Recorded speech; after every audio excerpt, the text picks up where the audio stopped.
People like you don't sit in cars like this. You window shop, you waste my time. Now turn around and walk out before I have you dragged out in front of everyone. On a busy afternoon at a luxury car dealership, a black woman in a simple denim shirt reaches out to touch a bright yellow sports car. Before her fingers even graze the paint, the white showroom manager steps in, jabbing a finger at her face. "You don't belong here," he spits, loud enough for the whole floor to hear, while 3 uniformed officers watch from behind the cars. What he doesn't know, and what you're about to see, is that this customer is the black CEO who owns everything around him. The showroom feels more like a stage than a place of business. Bright ceiling lights bounce off polished marble floors, and a line of luxury cars stretches into the distance, chrome and paint gleaming like they've never seen a raindrop.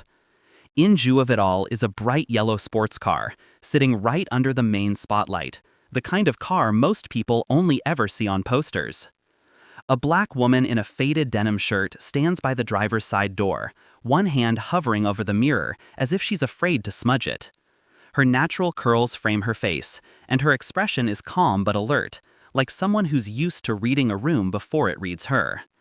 She's been here long enough to watch 3 different salesmen run past her to greet white customers who walked in after her. Not a single "can I help you" has come her way. She decides to force the issue. "Excuse me," she says, turning toward the nearest employee. "I'd like to know more about this model, and I want a test drive." The young salesman freezes, glances over her shoulder toward the glass-walled office, then quickly looks away. I'll get my manager," he mumbles, already backing up, as if proximity to her might get him in trouble. From that office strides a white man in a dark tailored suit, tie knotted a little too tight, jaw clenched. His shoes hit the floor with sharp, impatient clicks. This is the showroom manager, the man everyone here seems afraid of. He doesn't introduce himself. He doesn't smile. His eyes go straight to her face, then scan her clothes, then slide to the security guards by the entrance. "What's going on?" he snaps at the salesman. "She wants information on the yellow coupe and a test drive." The manager lets out a short, humorless laugh. He walks up until he's close enough that she can smell his cologne, then plants himself between her and the car like a gate. "This," he says slowly, "is reserved for serious buyers only." She meets his stare. "Good, I'm serious."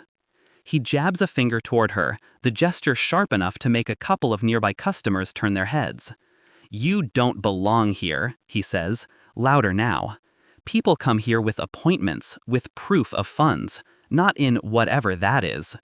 His eyes flicked once more over the denim and the simple leather belt, as if they've already told him everything he needs to know. In the background, 3 uniformed officers stand near a silver Rolls-Royce, arms crossed, watching. They were called earlier for a security concern, and now seem unsure whether they're supposed to intervene or just be part of the scenery. A nervous receptionist peeks over her desk, then drops her gaze as soon as the manager glances her way. The woman raises both hands slightly, palms open at chest level, not in surrender, but in a clear, steady signal. "Calm down." "Are you refusing to serve me?" she asks, voice low but carrying. "Just because you think I don't look like your usual customer?" The manager rolls his eyes. "Don't play that card with me. I'm refusing because I don't have time for people wasting my inventory. There's a dealership down the road that sells cheaper stuff. Try your luck there." A silence spreads out from them like a ripple. One of the officers shifts his weight. A mechanic in greasy overalls pauses in the doorway. Phones are already in a couple of hands, cameras angled just enough to pretend they're scrolling. The woman takes a slow breath. She could walk away right now. She's done it before, in other places, on other days when the fight didn't feel worth it. But this isn't just any showroom, and this isn't just another insult she can let slide. She lets her hands fall, reaches into her bag, and closes her fingers around her phone. When she looks up again, her gaze is steady, almost curious. "Okay," she says softly, "if that's your final answer, let's make sure it's on record." No one here knows yet that the record she's about to create will cost this man his job, and expose the truth of who she really is, the black CEO who owns every car in this room. Months before that humiliating scene on the showroom floor, the same building looked completely different. Banners hung from the ceiling, balloons bobbed over a small stage, and a red carpet led from the glass doors to a podium set up between two luxury cars. A banner stretched across the back wall. Grand reopening, new ownership, new vision. The woman now being told she doesn't belong stood at the center of it all that day. Only then, everyone knew exactly who she was. She wore a sharp dark suit, crisp white shirt, and low heels practical enough to walk the whole lot. Camera crews from local news stations had been invited. Reporters milled around, murmuring about the first black woman to own a multi-state luxury car chain. She stepped up to the microphone, glanced once at the cluster of employees gathered in front of her, and smiled. Today isn't just about new signs and fresh paint, she began.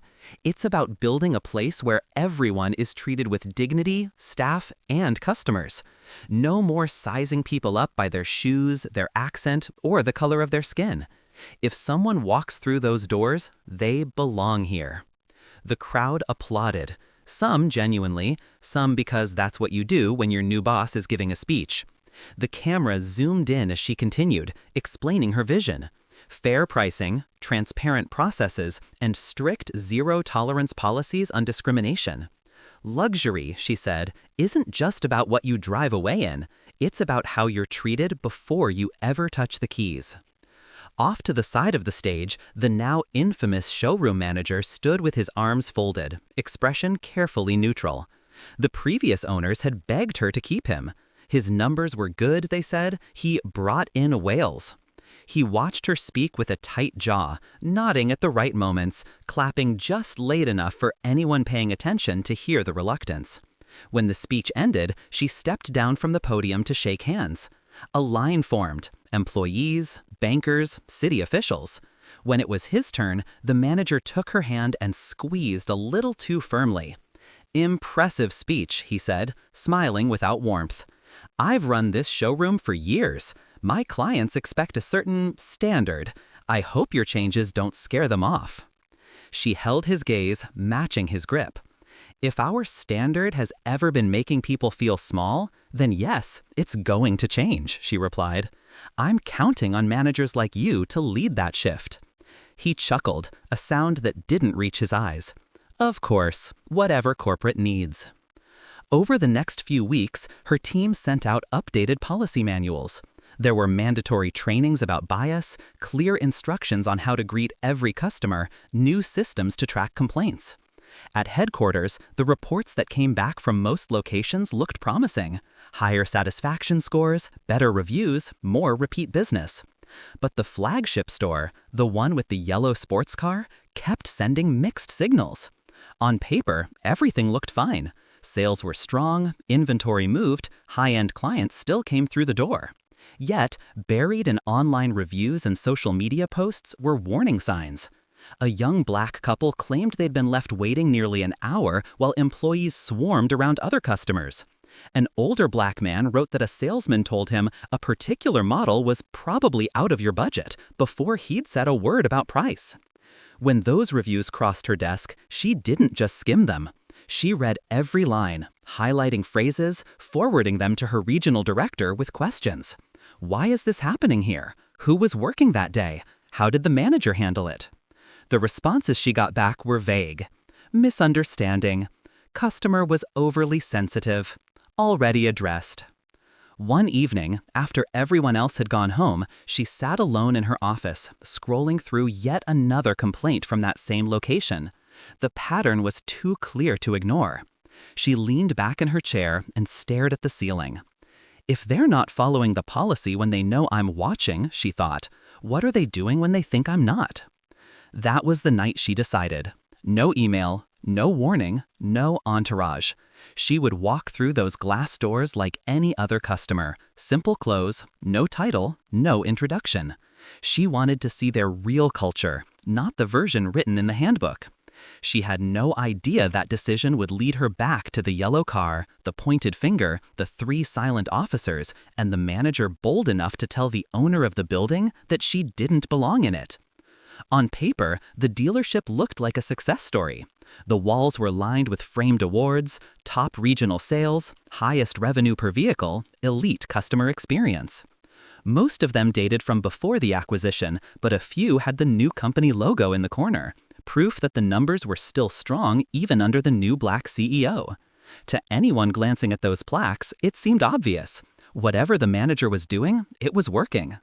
On the floor, he was charming when he chose to be. With certain clients, older white men in golf polos, couples in designer sunglasses, he turned on a polished smile, laughed at unfunny jokes, offered bottled water without being asked. "Let's get you into something that really fits your status," he'd say, hand resting lightly on a shiny hood as if he were presenting a trophy. But with others, the mask slipped. When a young black man in a work uniform walked in one Tuesday afternoon, the manager didn't even look up from his computer. He barely nodded toward a junior salesman and muttered, "If he's just browsing, don't waste more than 5 minutes." When the customer asked about financing, the manager drifted over, listened for less than a minute, then suggested, "There's a used lot a few miles down, might be more your speed." The junior salesman felt a knot in his stomach. Later, in the break room, he whispered to a coworker, "You heard the training, right? That's not okay." His coworker shrugged, eyes on the door. "Look, man, he's been here forever. People upstairs love his numbers. You want to keep your job? You keep your head down and hit your targets." Emails from headquarters continued to arrive. Reminders about anti-discrimination policies, links to short videos about unconscious bias, instructions to log every complaint and how it was resolved. The manager clicked "Mark is read" without opening most of them. In the weekly huddle, he stood in front of his team, holding a printed memo with the company letterhead. "Corporate wants us to go through another sensitivity module," he announced, rolling his eyes. A few people chuckled nervously. "We'll click through it at the end of the week. Just don't fail the quiz, or they'll make us do it again." One service advisor, a Latina woman who'd seen more than one customer leave in tears, raised a hand. "What about those online reviews?" she asked. "The ones saying we ignore people. It looks bad. The new CEO." He cut her off with a sharp gesture. "Internet reviews are noise. Half of them are fake. Our job is to sell cars, not babysit feelings. You want to keep your hours? Focus on surveys from clients who actually buy something." The culture took its shape from that attitude. Salesmen quietly sorted walk-ins in their heads. A lead or a waste of time. A black woman in scrubs asking about a luxury SUV? Probably just dreaming.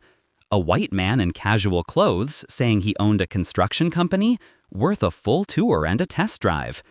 No one said it out loud in those exact words, but everyone knew the pattern. Then came a particularly brutal review. A black couple posted a long, detailed account of their visit. They described being left standing in the lobby for 20 minutes while employees walked around them. When they finally asked for help, they were told the car they wanted was likely out of reach without anyone checking their finances.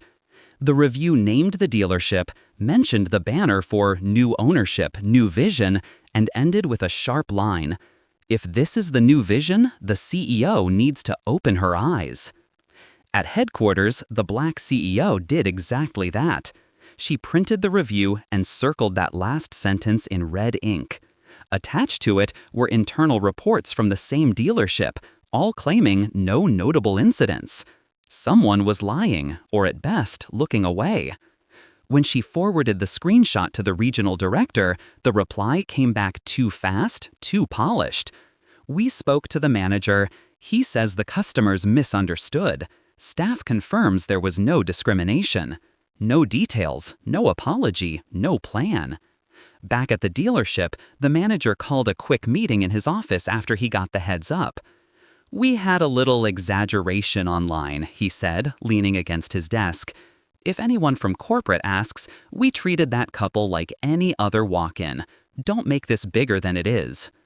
A mechanic standing near the doorway shifted uncomfortably. "They didn't look like they were treated like everyone else," he muttered under his breath. The manager's gaze snapped to him. "You have something to say?" The mechanic shook his head. Silence stretched, then broke as the manager clapped his hands. Good, now let's get back to doing what we do best, closing deals. That was the real dealership, the one that never showed up in glossy brochures or grand opening speeches. A place where profit covered a multitude of sins, and where the person at the top of the local food chain was certain he would never be challenged. He had no idea that the woman reading those reviews at midnight, circling phrases and asking follow-up questions, wasn't just another corporate name on his emails. She was already planning the visit that would bring her to his showroom door, in a denim shirt, without bodyguards or press, ready to see exactly how he treated people when he thought no one important was watching. The morning she finally decided to walk into the problem herself didn't feel dramatic at all. No thunderstorm, no ominous email, no board meeting showdown.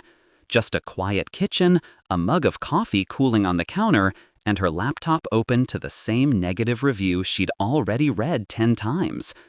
She zoomed in on the photo the customer had attached, the dealership's glass facade, the new ownership, new vision banner still hanging above the doors.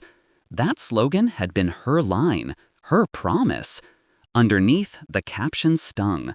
We walked in hopeful and left reminded that some doors still aren't meant for people like us. She closed the laptop and sat back, eyes fixed on nothing for a long moment.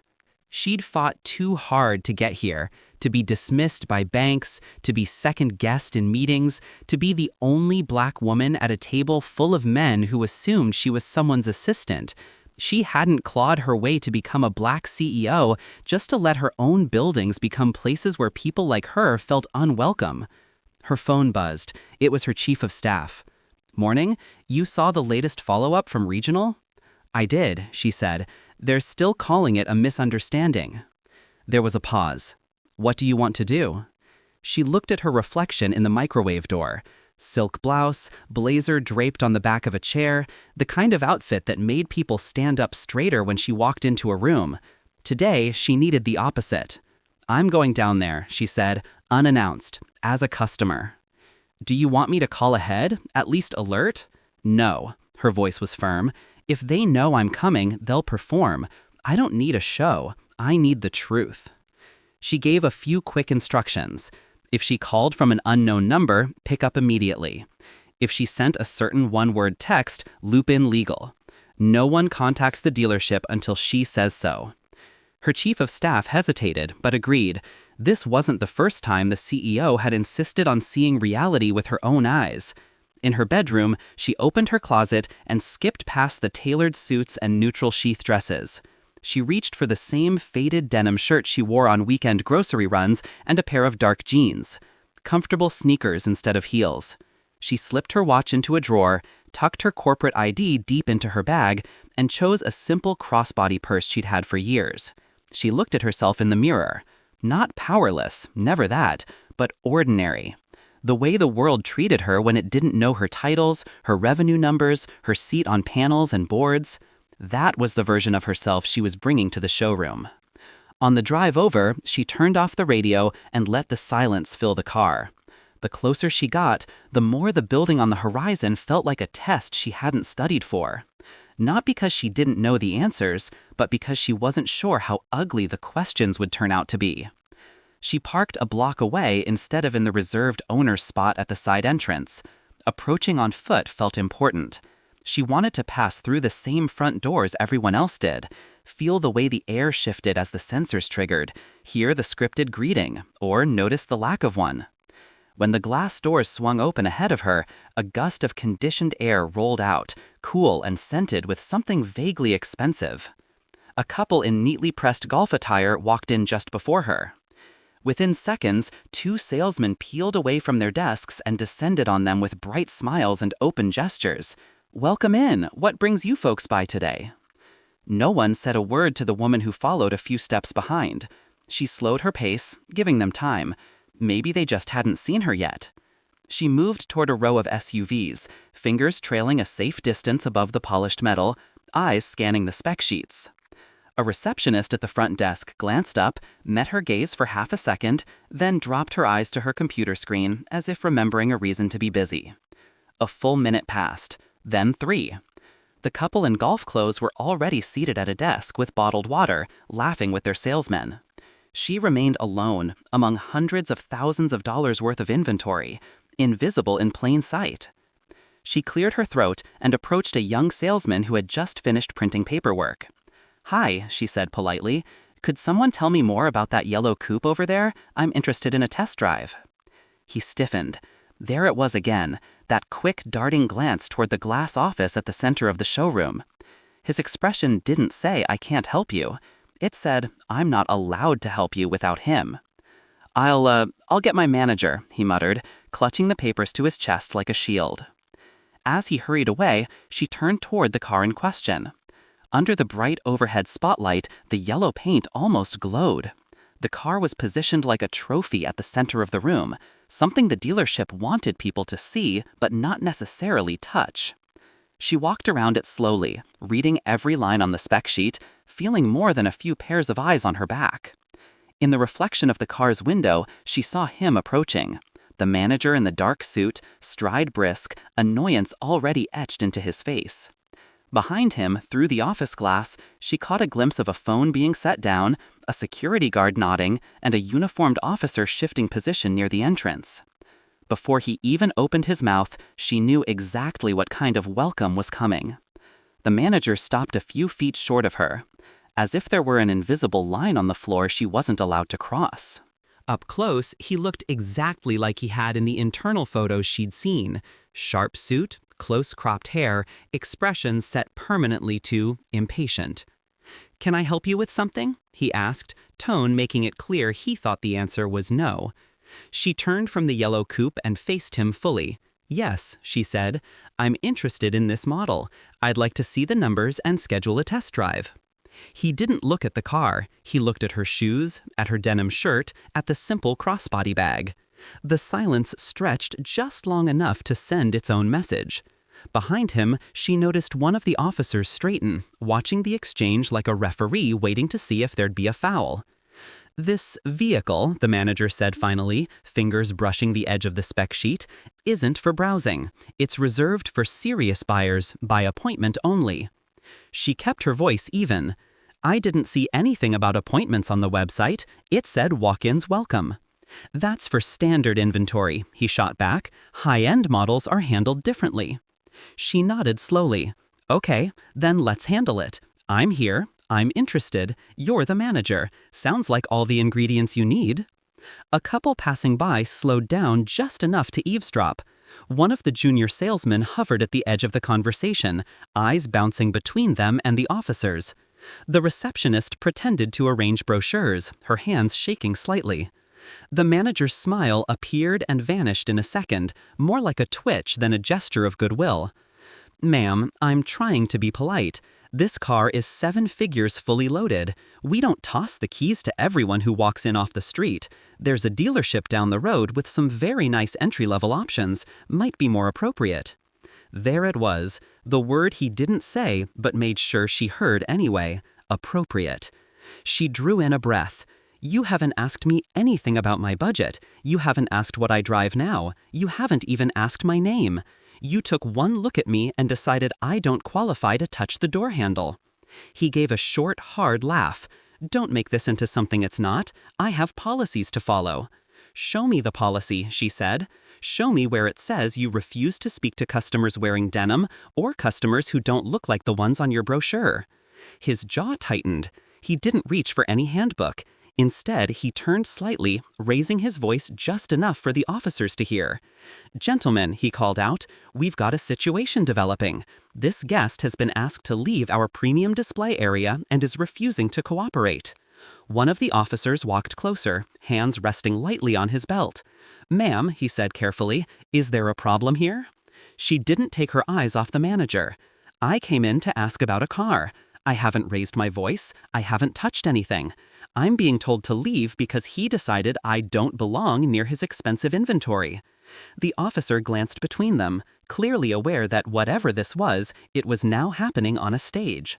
A couple of phones were definitely recording now. She could see the angles, slightly lowered hands, screens turned just enough to catch faces and voices.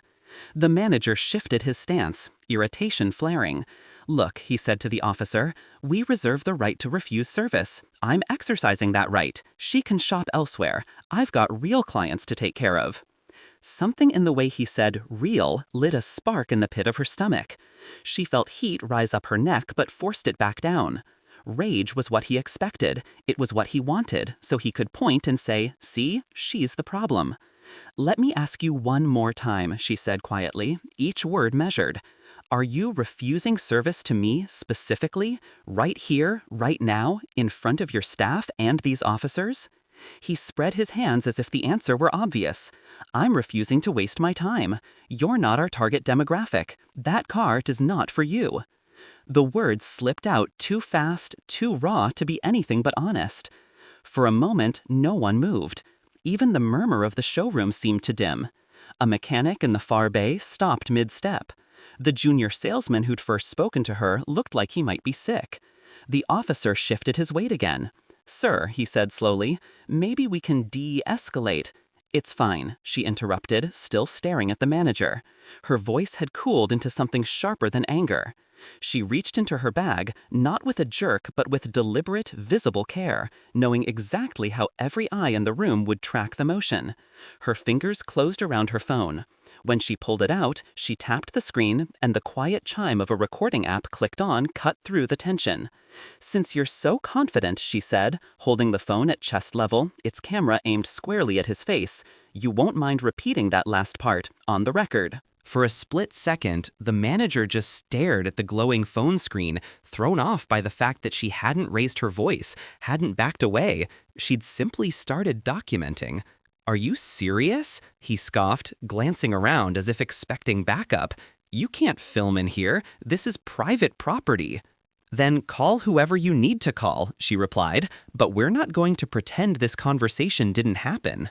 She tilted the phone a little higher. The red recording timer glowed in the corner.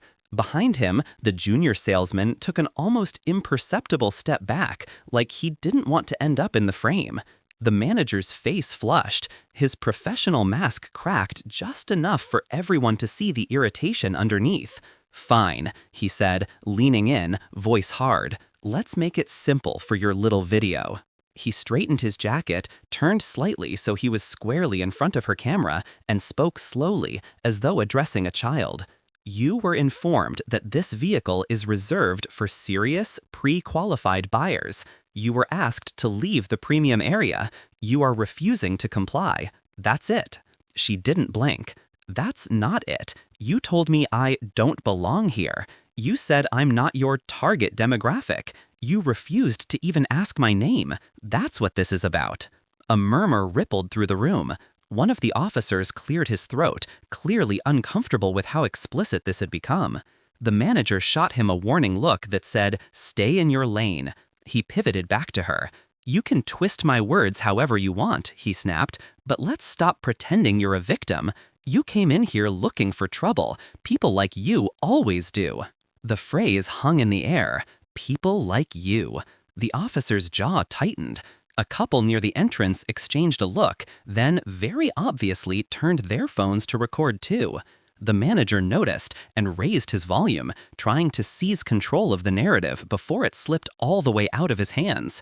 "You want to talk money?" he barked. "Fine. Do you have proof of funds? Do you have a pre-approval letter? Bank statement? Anything? Or did you just wander in here planning to sit in a car you can't afford, waste my time, and cry discrimination when I don't roll out a red carpet?" There it was, loud, clear, and ugly. She felt the words hit, but they didn't knock her off balance. If anything, they steadied her. She had heard variations of that accusation her entire life. This time, every syllable was being captured. In the reflection of the car's window, she saw herself. Denim shirt, steady gaze, phone held firmly. She also saw the three officers, now much closer than before, hovering between intervention and observation. "Thank you," she said quietly. "That's exactly what I needed you to say." The manager blinked. "Excuse me?" "I needed you to tell the truth," she replied, on camera, without polishing it for corporate, without hiding behind policy. She shifted her stance, not aggressive, just grounded. For the record, you never asked what I do. You never asked where I bank. You never asked what I drive right now. You saw a black woman in denim and decided you had her entire financial life figured out. He threw his hands up. You think I've got time to baby every walk-in? I can smell a fake a mile away. Real clients don't come in dressed like... He caught himself before finishing the sentence, but it was too late. Every pause, every almost said word was being recorded. One of the officers stepped a little closer, his voice low but firm. "Sir, maybe you should let us handle this from here. The situation's clearly heated." "I've got it," the manager snapped, not taking his eyes off her. "She's not buying anything. She's here to make a scene, and I'm not playing along." She tilted her head. "You're the only one performing," she said. "I asked for a test drive. You escalated to security. You called the police. You told me I don't belong here. All I did was hit record." For the first time, doubt flickered across his face. The showroom wasn't on his side anymore. Staff members who depended on his approval were looking at the floor, at the ceiling, anywhere but him. A service advisor stood frozen halfway to the service bay, hands full of paperwork she'd forgotten to deliver. He jabbed a finger toward the entrance. "Last chance. Put the phone away and leave, or I'll have these officers remove you from the premises." She slowly lowered the phone, not to stop recording, but to slide her thumb across the screen. Instead of closing the app, she swiped to her contacts. "You know," she said, voice now almost conversational, "you've mentioned corporate a lot today. What they want, what they don't understand. Seems fair to let them hear directly from you." She tapped a name at the top of her list. The call rang once, twice. The manager folded his arms, smirking. "You think I'm scared of your little complaint?" he said. "They'll forward it right back to me. I'll be the one responding." On the third ring, the line clicked. A familiar voice came through, amplified just enough for the nearest people to hear. "Hello?" Her expression softened a fraction. "It's me," she said. "You're on speaker. I'm standing in the flagship showroom." There was a brief pause on the other end, then, "Everything okay?" She didn't answer right away. Instead, she turned the phone so the manager could see the caller ID, the name of the parent company, the internal label clearly identifying the caller as chairman, owner. For the first time since he walked out of his glass office, the manager's confidence flickered. He leaned forward, squinting at the screen, a crease forming between his brows. "Wait," he said slowly, "who exactly are you?" For a heartbeat, the question just hangs there between them. Who exactly are you? She doesn't answer right away. Instead, she angles the phone so the speaker faces outward, so the voice on the other end can travel across the polished floor and bounce off the hoods of half a dozen luxury cars. "This is the showroom manager," the voice on the line asks. Calm, older, used to being listened to. The manager clears his throat, suddenly aware of the officers, the staff, the customers with their half-hidden phones. He straightens his jacket, trying to retake the upper hand. "Yes," he says, forcing a smile toward the screen. "We've got a minor issue with a disruptive visitor. I was just about to have security escort her out. I'm sure corporate doesn't want—" "Stop," the voice cuts in. Just one word, but it slices straight through his rehearsed charm. There's a brief rustle on the line, then the chairman speaks again, slower now. "Put her on camera." The woman doesn't move. She keeps the phone where it is. "You're on," she says to the caller. "You can see and hear everything you need right from there." The chairman's tone shifts, a note of concern threading through it. "I can hear you. Tell me what's happening." She doesn't raise her voice, but every syllable lands. "I walked into our flagship dealership as a regular customer. I was ignored while other guests were greeted. When I asked about a car, the manager here refused to help. He said I don't belong near this vehicle, called the police, and made it clear I'm not his target demographic. He has never asked my name, never asked what I do, never asked if I can afford the car." The manager's eyes widen. "That's not, you're twisting—" "Quiet," the chairman says sharply, and for the first time the manager obeys. People in the showroom are no longer pretending not to watch. The golf shirt couple, the junior salesman, the receptionist, they're all frozen in place, caught in a moment they know they'll be talking about for months. The chairman exhales into the phone. "Is that accurate?" he asks. And this time the question is clearly aimed at the manager. He scrambles for the right answer. "With all due respect, sir, she's leaving out key context. I was enforcing policy. We can't let just anyone—" "Did you or did you not tell her she doesn't belong here?" the chairman interrupts. A flush creeps up the manager's neck. "I may have said something about certain areas being for serious buyers, but did you call the police on a calm, unarmed customer who asked about a car? Did you accuse her of wanting to make a scene instead of treating her like a guest in our building?" The silence that follows is louder than any denial he could muster. The red recording dot on her phone keeps pulsing. Finally, the chairman sighs, the kind of deep, disappointed sound every employee dreads. "All right," he says, "I've heard enough." He pauses, then adds, "Now I want you to listen very carefully." The manager leans forward, as if distance from the phone will somehow soften what's coming. "You asked who she is," the chairman says, voice cool and clear. "She is the black CEO who owns this dealership. She signs off on your budget, your inventory, and your bonus. You just looked the owner of this building in the face and told her she doesn't belong in it." The words hit the room like a dropped wrench. Someone in the back whispers, "Oh my God." One of the officers actually takes a step back, eyes wide, as if recalibrating everything he's just witnessed. The manager's mouth opens and closes soundlessly. He glances at her denim shirt, at the unassuming sneakers, as if they might suddenly morph into something that fits his idea of power. "That's impossible," he stammers. "Our CEO she wouldn't come in dressed like, this isn't how we've—" The chairman doesn't let him finish. "This is exactly how she comes in when she wants to see the truth," he says. "And the truth is, you treated her the way you felt safe treating any black woman you decided couldn't be here."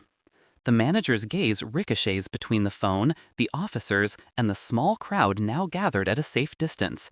His voice rises, thin and desperate. "I didn't know who she was." "If I had known—" "That's the problem," she finally cuts in. "You would have respected the title, not the person. You would have rolled out the red carpet for my position while still slamming the door on people who look like me but don't own the building." No one argues with that. There's nothing to argue. On the other end of the line, the chairman's tone turns formal, the way it does in board meetings when decisions are made. "Effective immediately," he says, "you are suspended pending formal termination paperwork. You will hand your keys and credentials to security before you leave the premises. You are not to speak to staff or attempt to alter any records. HR will contact you within the hour." The manager staggers back a half step as if the words have physical weight. "You can't do this over a misunderstanding, over one customer. I've built this place, my numbers." "Your numbers don't erase your behavior," the chairman replies. "And it isn't just one customer, it's a pattern. The reviews, the complaints, and now this, on video. You didn't just violate policy, you humiliated the very person who trusted you with this store." The phone falls quiet. The only sound is the low hum of the showroom's air system and the distant tap of a keyboard as the receptionist, hands trembling, pretends to work. The woman lowers the device slightly, the red recording light still on.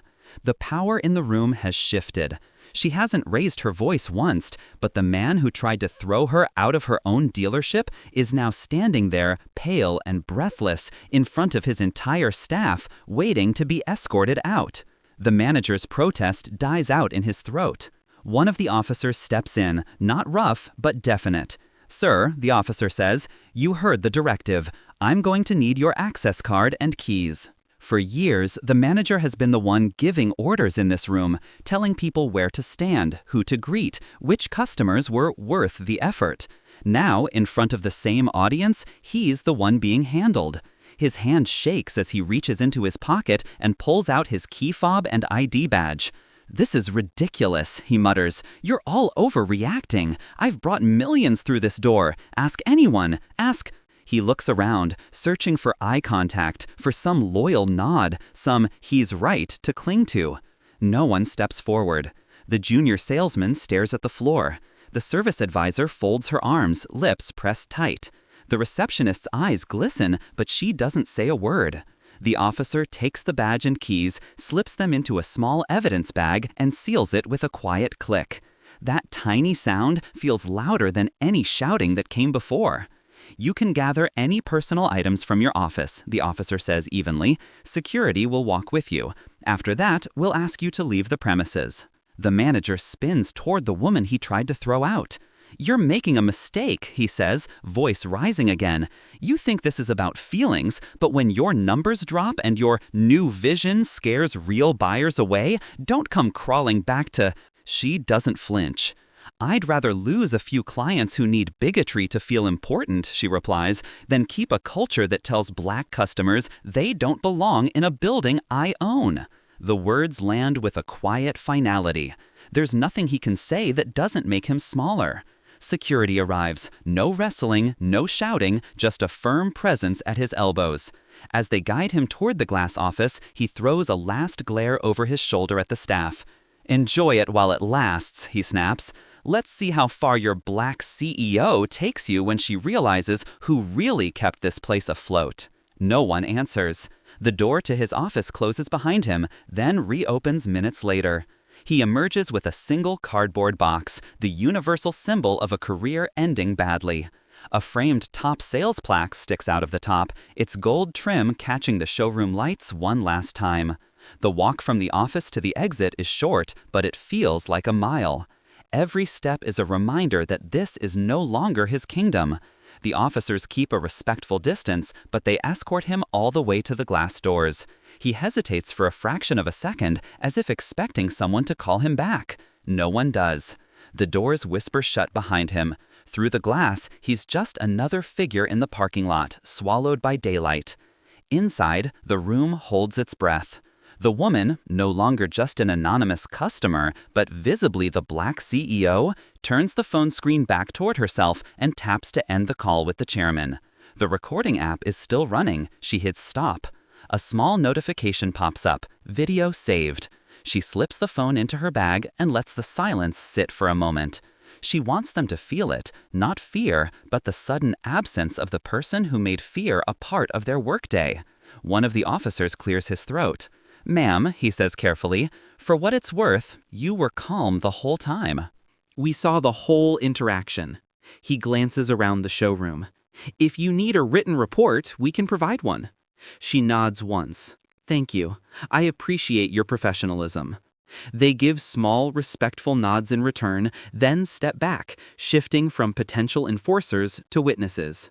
She turns to face the staff. The power dynamic has flipped, but she doesn't rush into a speech. She simply looks at them, one by one, giving each person the chance and the responsibility to meet her eyes. "I know some of you recognized me," she says quietly. "Some of you didn't. Either way, you saw what just happened." A murmur ripples through the group. The junior salesman who first tried to help her swallows hard. I wanted to assist you," he blurts. "He told me to get him instead. He said I'd waste time on the wrong kind of lead if I stayed." Her gaze softens a little. "Thank you for telling the truth," she says. "You're not the one on trial here. But from this moment, everyone in this room is responsible for what kind of place this becomes."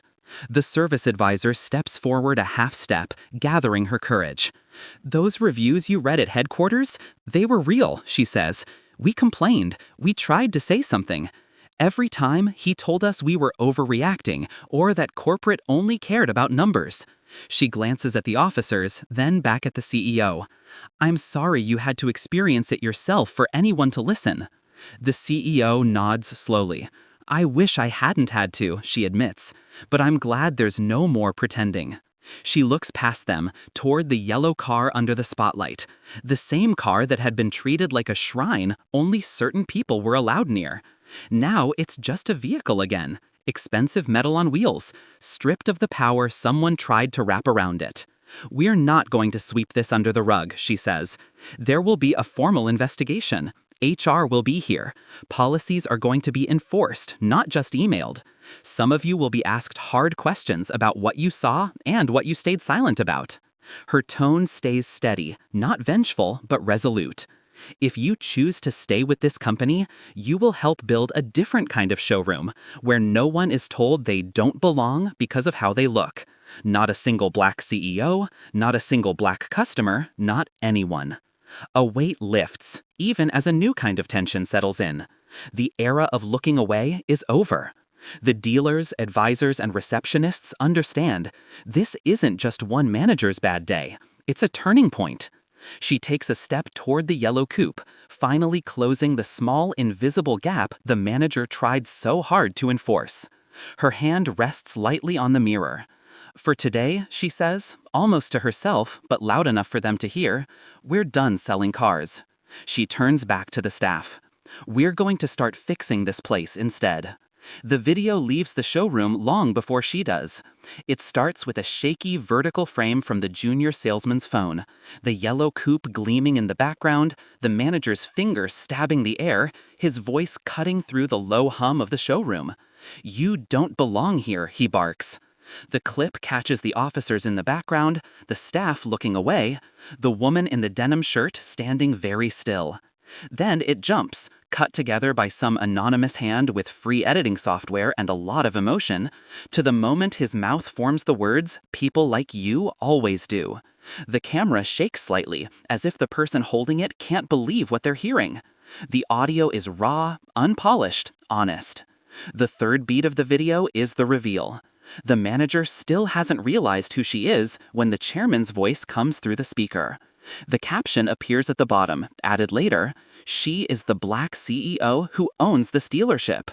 The camera catches the exact moment his face falls apart, confidence draining, posture collapsing, the word impossible barely audible. The last shot is simple but devastating.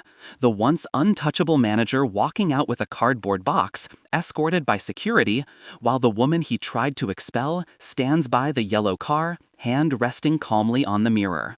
Total runtime, 43 seconds. Someone uploads it to social media with a caption that hits like a match to dry grass. They told a black woman she didn't belong in the luxury dealership she owns. Watch what happens next. Within an hour, it has a few thousand views, mostly local. By lunchtime, it's jumped cities. By the end of the day, the view count isn't even the point anymore. It's everywhere at once, on timelines, in group chats, in private messages tagged with, "Did you see this?"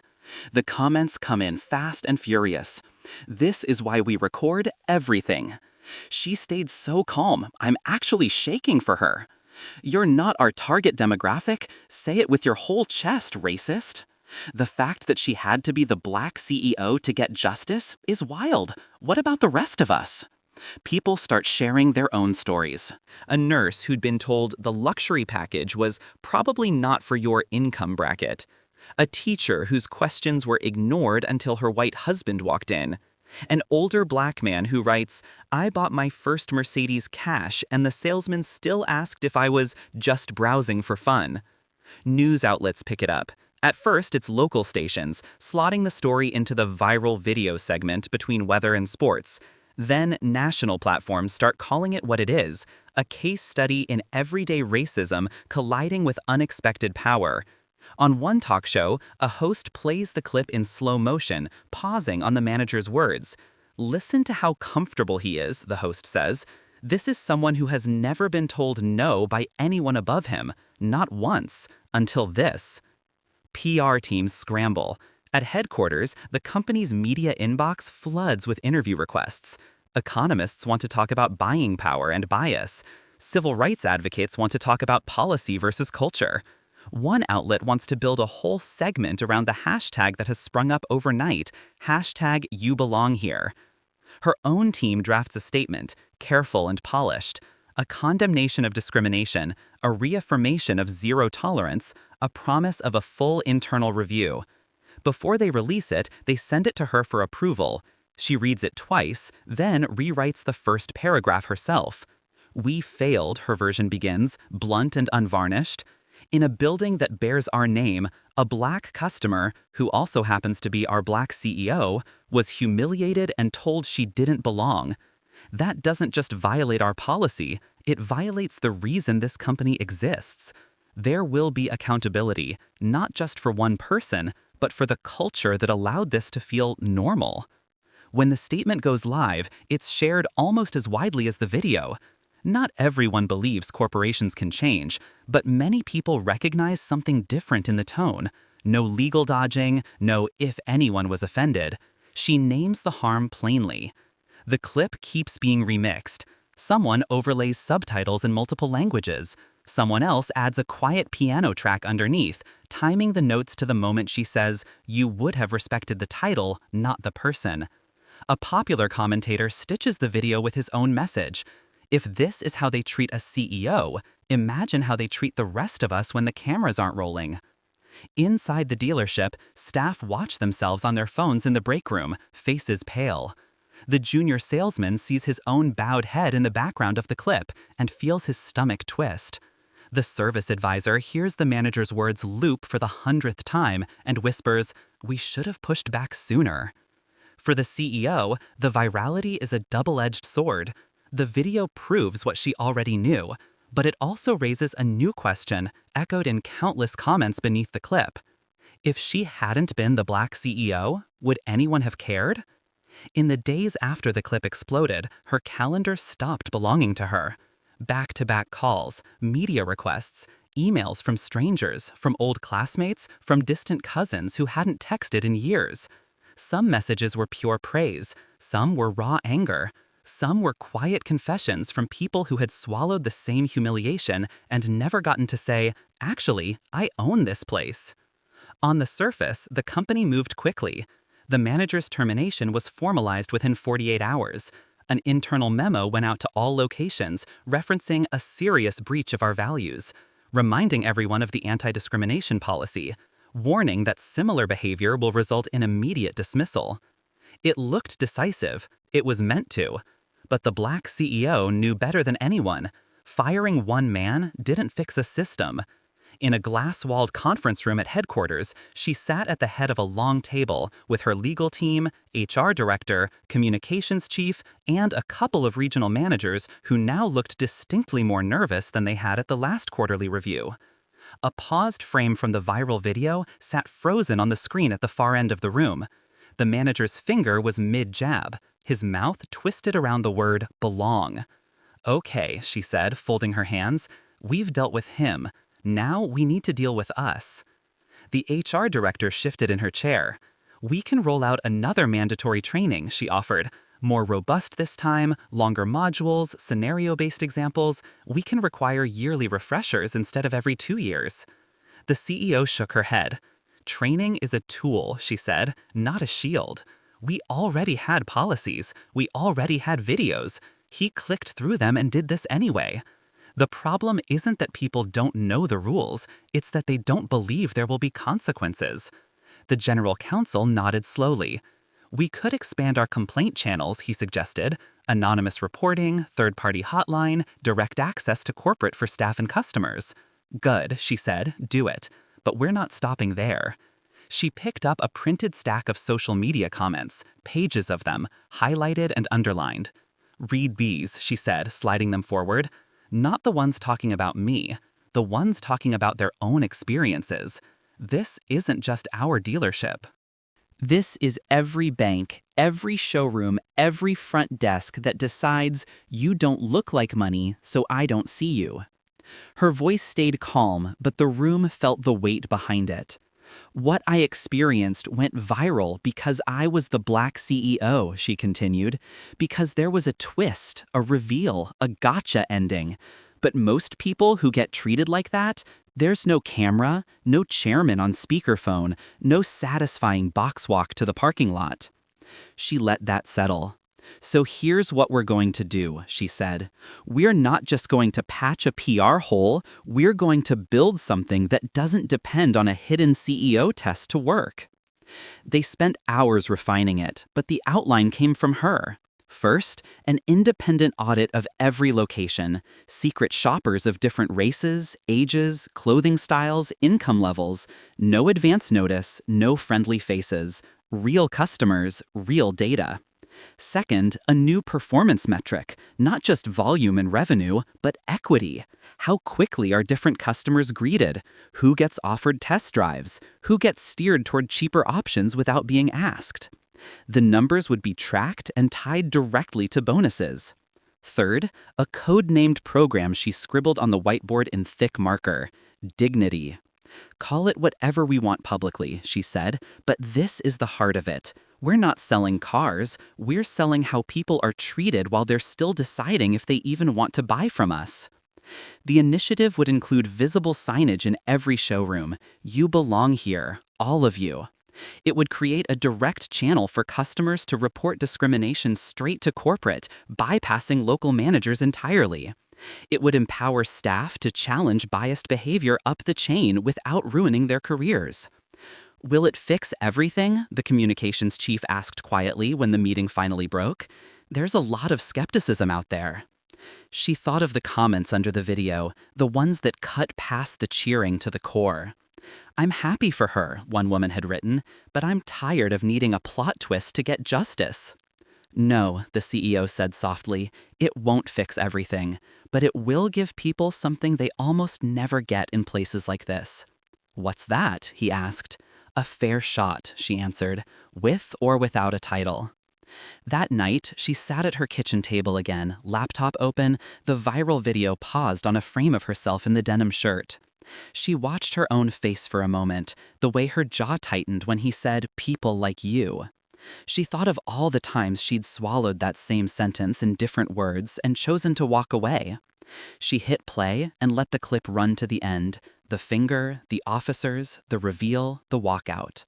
Then she opened a blank document and began drafting the internal speech she'd give at the first all-staff town hall after the storm.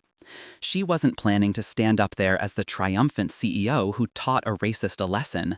She was going to stand up there as what she'd always been, long before the corner office and the glass wall. A black woman who knew exactly how it felt to be told she didn't belong, and who now had the power and the obligation to make sure fewer people heard those words inside a building with her name on the deed. The town hall felt different from every meeting that had come before it. No glossy sizzle reel, no upbeat music over footage of happy customers. Just a black screen, a company logo, and hundreds of employees logging in from showrooms, service bays, and back offices across 3 states. Some watched from break rooms with styrofoam cups of coffee. Others tuned in from their phones, volume low, earbuds in, trying not to attract their manager's attention. At exactly the scheduled time, the screen shifted. First, the video. No introduction, no corporate framing, just the raw vertical clip that half of them had already seen online, but this time no one pretended to look away. The room mics picked up every word. You don't belong here. You're not our target demographic. People like you always do. Then the reveal. The chairman's voice, the truth about who she was, the manager's face collapsing when he realized he'd tried to throw out the black CEO from her own dealership. The walk with the cardboard box. The words, "You are suspended pending termination." When the video ended, the screen cut to a live feed from a simple stage in the headquarters atrium. No fancy backdrop, just a standing mic and a row of chairs. She stood at the center, in a dark blazer over that same denim shirt. A quiet signal that this wasn't a costume, it was who she was. Most of you have seen that video by now, she began. No small talk, no icebreakers. Some of you were in the room when it happened. In dozens of locations, eyes lowered. A few people sat up straighter, as if bracing for impact. I want to start with something very simple, she said. I'm not going to thank you for your support. I'm not going to pretend this is a story about a heroic CEO catching one bad apple. I'm going to do something we should have done a long time ago. She glanced down at a folded sheet of paper, then looked back up. We're going to tell the truth. She walked slowly across the small stage, not pacing, just moving enough to keep the energy alive. The truth is, what you saw on that video wasn't an isolated explosion, she said. It was a leak in a pressure system that has been building for years. Not just here, not just in car dealerships, in every place where someone behind a desk thinks they can decide, based on looks, who is worth respect. She let that hang for a moment. I experienced it as a CEO, she continued. That made it newsworthy, but most of you, and most of our customers, have experienced something like it without any cameras, without any chairman on the phone, without any satisfying ending. She tapped the mic lightly. So today isn't about me, it's about what we do next. She stepped back and gestured to the side. A graphic appeared on the screen. The word dignity. Each letter expanded into a phrase. Direct access, independent audits, genuine accountability. The structure they had built in that glass conference room now belonged to everyone. This program isn't a PR move, she said. It will change how we measure success. It will change how we promote, how we bonus, how we discipline. If you ignore or mistreat a customer because you decided they don't belong, that will cost you more than one commission. It could cost you your job. And this time, we won't need a viral video to prove it. A chat window on the side of the broadcast began to fill, some supportive, some skeptical, some simply watching. I also need to say this out loud, she added. To the employees who tried to speak up before and were shut down, you were right. We failed you. We made it easier to stay quiet than to tell the truth. That ends now. She invited employees to send in anonymous comments live. HR filtered them for profanity, but not for discomfort. A service advisor from a different city wrote, "Our manager skips customers who look broke all the time. Will you really back us if we report him?" She read it aloud. "Yes," she said, "we will. And if we don't, you'll have a direct line to my office to tell me we failed again." Another message flashed. "What if customers are racist to staff?" She nodded.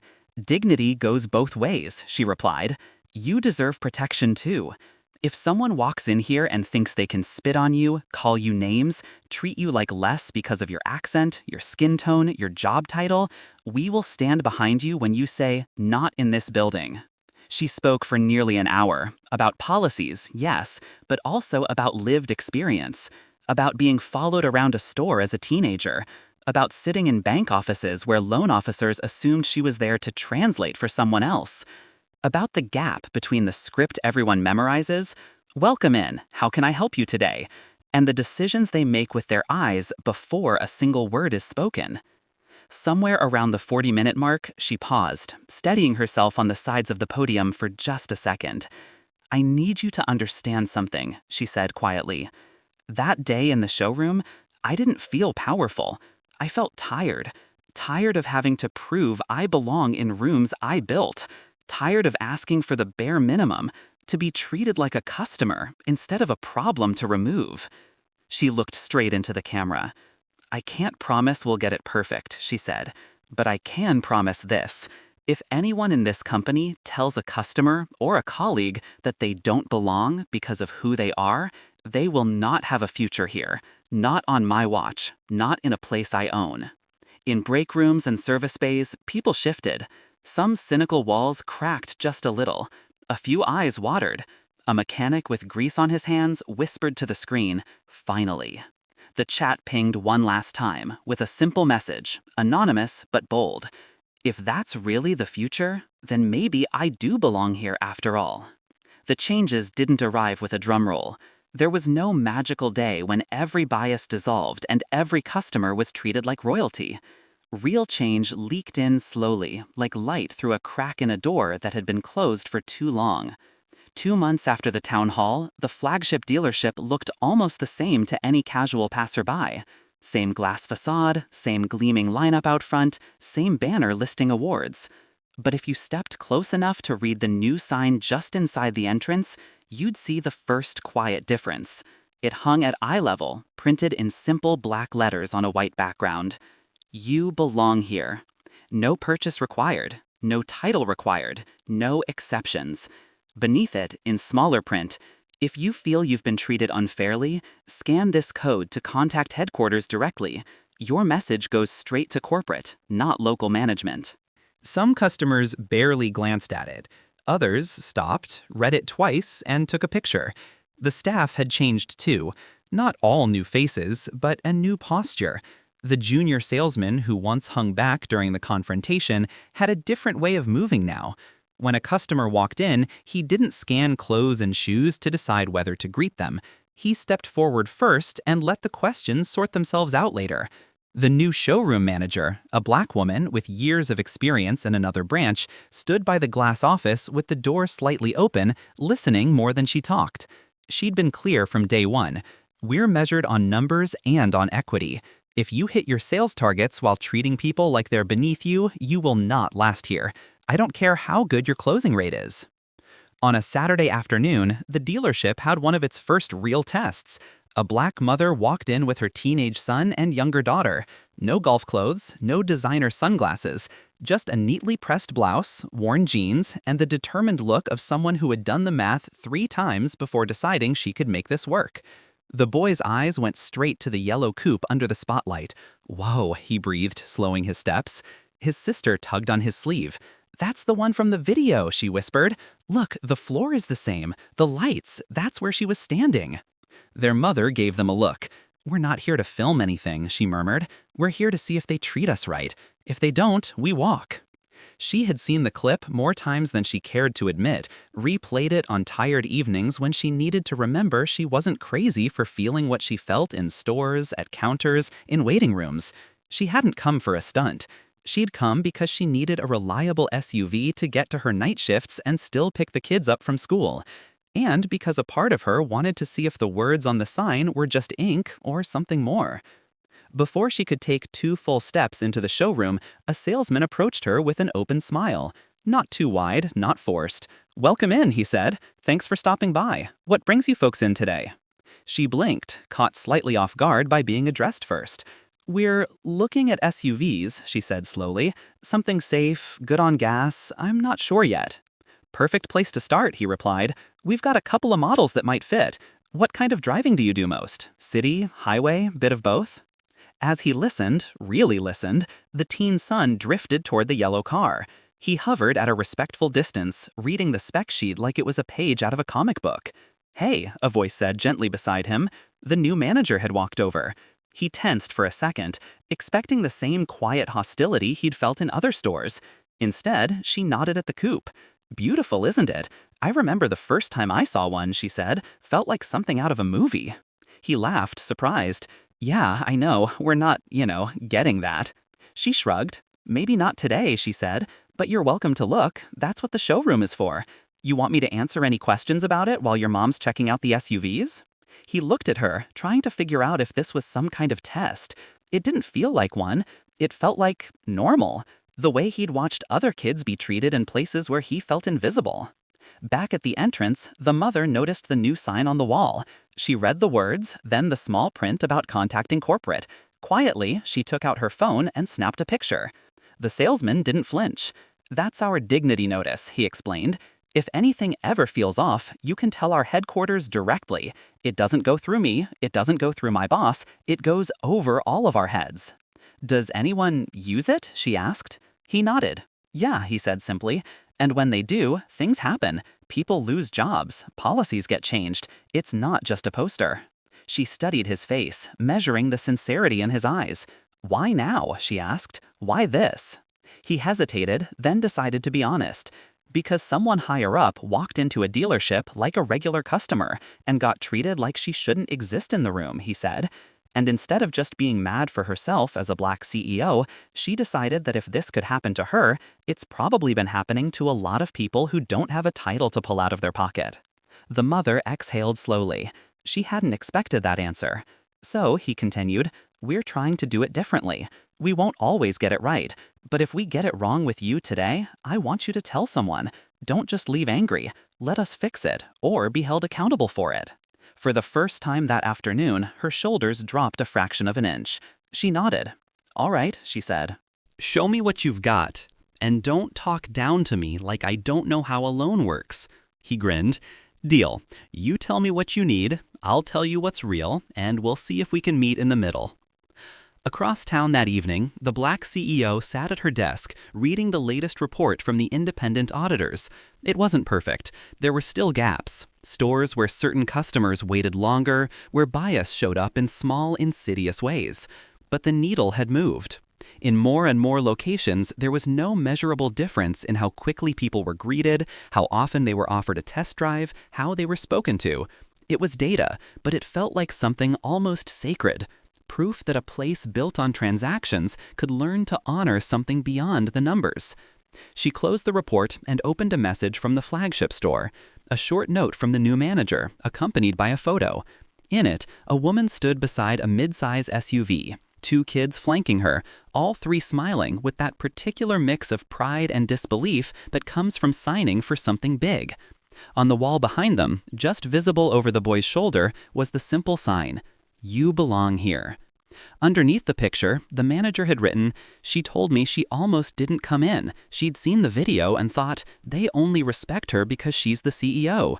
Today, she left saying, they treated me like I already mattered. Thought you'd want to know." For the first time in days, the CEO let herself lean back and close her eyes. The work wasn't finished. It probably never would be. But somewhere between the yellow coupe under the spotlight and the SUV in that photo, the meaning of ownership had shifted. Owning the building, the inventory, the brand, that was one thing.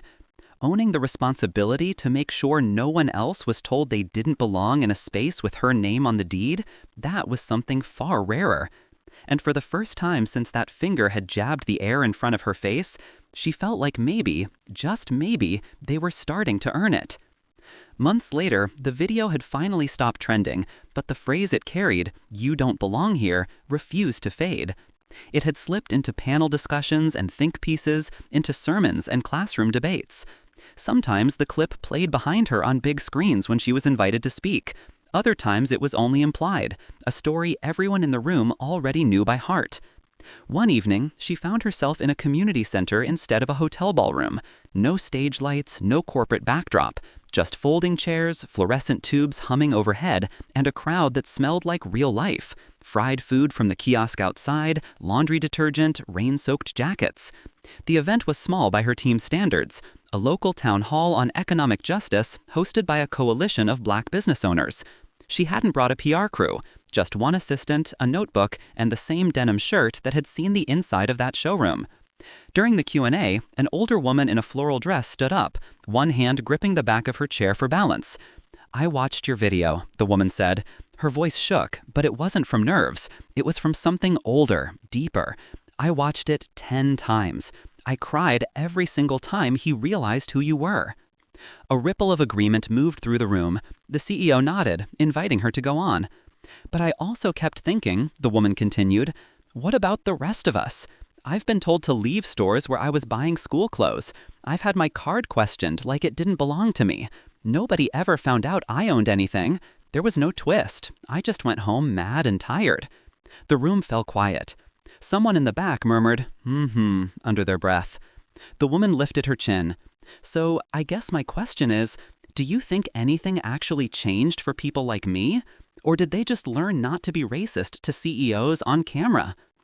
There it was, the question that had been sitting under every interview, every op-ed, every congratulatory email, spoken plainly. The CEO didn't answer right away. She folded her hands, took in the faces watching her. The young man in a work uniform, the mother with a baby asleep on her shoulder, the retired bus driver with a cane propped beside his chair. "I'm going to tell you the truth," she said softly. "Some people did only learn that lesson. Don't be racist to the wrong black person, because it might go viral. That's real. That's ugly. And it's not enough." She shifted forward in her chair. "But something else is happening too. I've seen managers fired without a video. I've seen staff get backed up when they report bias instead of being punished for stirring the pot. I've seen customers pull out their phones, not just to record, but to scan that little code on the wall that says, 'You belong here,' and actually get a response from someone who cares." She thought of the SUV photo from the flagship dealership, the boy standing by the sign, the email that had made her exhale for the first time in days. "And I've seen our numbers," she added. "In the last 6 months, we've closed more deals with first-time buyers of color than ever before. Not because we gave them handouts, because we finally stopped getting in their way. The older woman listened, arms folded, not quite satisfied. But outside your company, she pressed, at the bank, at the mall, at the hospital? The CEO smiled, tired but genuine. That's where you come in, she said, and me, and every person who's ever been told they don't belong. My story got attention because I had a title. I'm going to spend the rest of my time in that title dragging doors open so more of us can walk through without needing a plot twist. She leaned back, voice gaining a quiet strength. Every time you call out a manager, every time you email corporate instead of just swallowing it, every time you support a business that treats you like you matter and starve the ones that don't, that's change. Slow, frustrating, not nearly enough, but real. The woman studied her for another long moment, then nodded once. Not a surrender, but an acknowledgement. All right, keep proving it. After the event, a line formed for handshakes and selfies. A teenage girl in a school hoodie waited until the end, then stepped up, clutching her phone. I don't want a picture, the girl said, cheeks flushed. I just wanted to say, I saw that video the day before a big math test. I was going to switch out of the advanced class.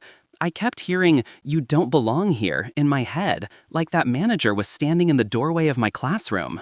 She swallowed. Then I saw you stand there and not move. And I thought, if she can own the whole building and still be told that, maybe the voice in my head is just as wrong as he was. So I stayed. I passed. I'm still in the class. For a moment, the CEO couldn't find the polished response she usually carried in her pocket. She just reached out and squeezed the girl's shoulder. I'm glad you stayed, she said. The next room you walk into, I want you to remember something. You're not there on probation. You're there on purpose. On the drive home, city lights slid past the car windows in streaks of white and gold. She thought of buildings, showrooms, schools, offices, courthouses, and the invisible signs so many of them might as well hang over their doors. Some of you belong, some of you don't. Her story hadn't erased those signs, but it had scratched them, cracked them. In a few places, it had knocked them down completely and replaced them with something better. You belong here. Not because you own the deed, not because your name sits on a door plate or a letterhead, but because you're human, and that should be enough. As the freeway curved toward home, she allowed herself one small, stubborn hope. That long after people forgot the manager's face or the exact words of the chairman on that tinny speakerphone, they would still remember a different image. A black woman in a denim shirt, standing her ground in a room built to exclude her, and quietly proving that sometimes the most radical thing you can say back to "you don't belong here" is simply "watch me."